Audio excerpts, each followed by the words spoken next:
जय श्री राम। मैं हूं आप सभी के साथ आचार्य राज मिश्रा। आप सभी का बहुत स्वागत है। हमारा हमेशा प्रयास रहता है कि आप सभी के लिए नई नई इन्फॉर्मेशन, नई नई जानकारी आप सभी तक लेकर के आएँ। आजकल अगर बात की जाए तो कुछ प्रदेशों में चुनाव जो है वो अपने चरम सीमा पर है। कुछ प्रदेशों के अंदर चुनाव चल रहा है और अनेक प्रकार से लोग अपनी अपनी द्वारा जो जानकारियां हैं वो हम सभी तक पहुंचा रहे हैं। राजनीतिक पार्टियां अपनी तरफ से पूरा प्रयास कर रही हैं, न्यूज़ चैनल्स या जो भी लोग हैं वो अपनी तरफ से पूरा प्रयास कर रहे हैं। ऐसे कंडीशन में एस्ट्रोलॉजिकल जो जानकारियां हैं, ज्योतिषीय विश्लेषण भी बहुत महत्वपूर्ण है। हम सभी के लिए भी ज़रूरी है कि देखें सितारे किसके साथ दे रहे हैं, सितारे किसके फेवर में हैं, किस व्यक्ति का पलड़ा। भाई एग्जैक्ट पोल जो कुछ कर रहा है वो कह रहा है वो डिफरेंट मैटर है, जो बाकी परिस्थितियां कह रही हैं, लोग क्या कह रहे हैं वो डिफरेंट मैटर है।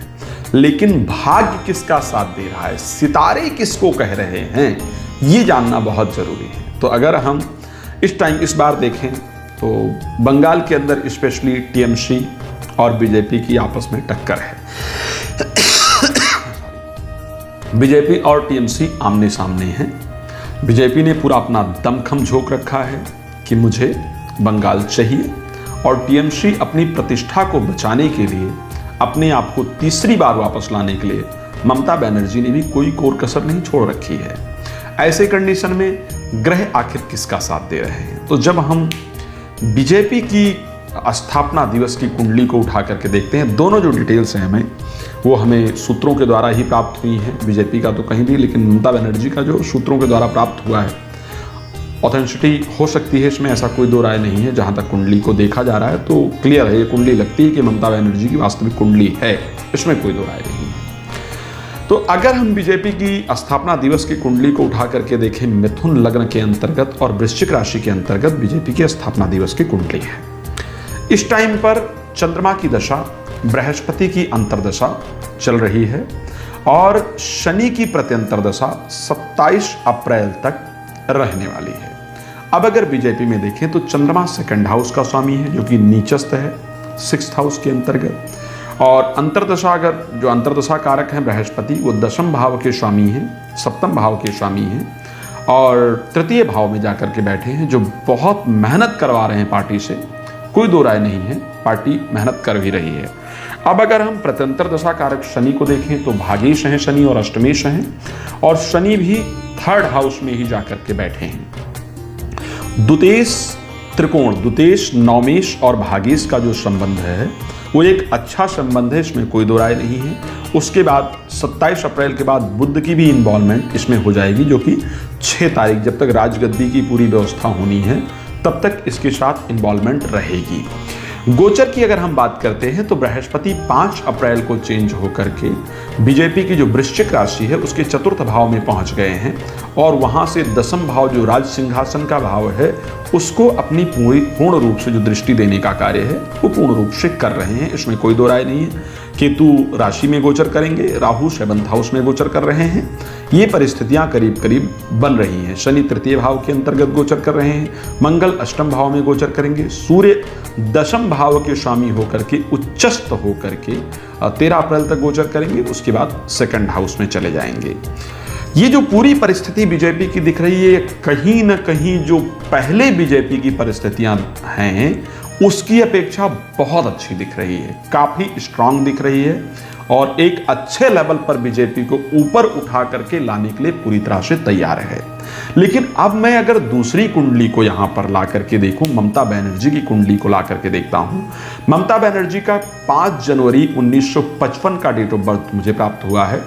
7:20 सुबह का वेस्ट बंगाल कोलकाता के अंतर्गत जन्म हुआ है। मकर लग्न के अंतर्गत जन्म हुआ है और वृष राशि के अंतर्गत जन्म हुआ है। चंद्रमा उच्चस्थ है। अभी शनि की दशा चल रही है, चंद्रमा का अंतर चल रहा है, और शुक्र का प्रत्यंतर प्रारंभ हुआ है स्टार्टिंग में 26 जनवरी 2021 को प्रारंभ हो गया है। अब शनि इसमें लग्न के स्वामी हैं, जो कि उच्चस्थ हैं 10th हाउस में। चंद्रमा 7th हाउस के स्वामी हैं, उच्चस्थ हैं 2nd हाउस में। शुक्र 10th हाउस के स्वामी हैं और लाभ भाव में जाकर के बैठे हैं, पंचम भाव के स्वामी हैं और दसम भाव के स्वामी हैं, लाभ भाव में बैठे हैं, और चंद्रमा और शुक्र का आपस में दृष्टि संबंध भी इस कुंडली में कहीं ना कहीं नजर आ रहा है। अब अगर यहीं पर हम थोड़ा सा गोचर पर भी फोकस करने का प्रयास करें तो बृहस्पति का जो गोचर है वो दसम भाव में हो रहा है, बृहस्पति दसम भाव में गोचर कर रहे हैं ममता बनर्जी के, और शनि जो है वो भी अगर देखा जाए तो शनि यहाँ पर पहुंचे हैं, नवम भाव के अंतर्गत गोचर कर रहे हैं। राहु का गोचर उच्चस्थ है उसी की ममता बनर्जी की राशि में।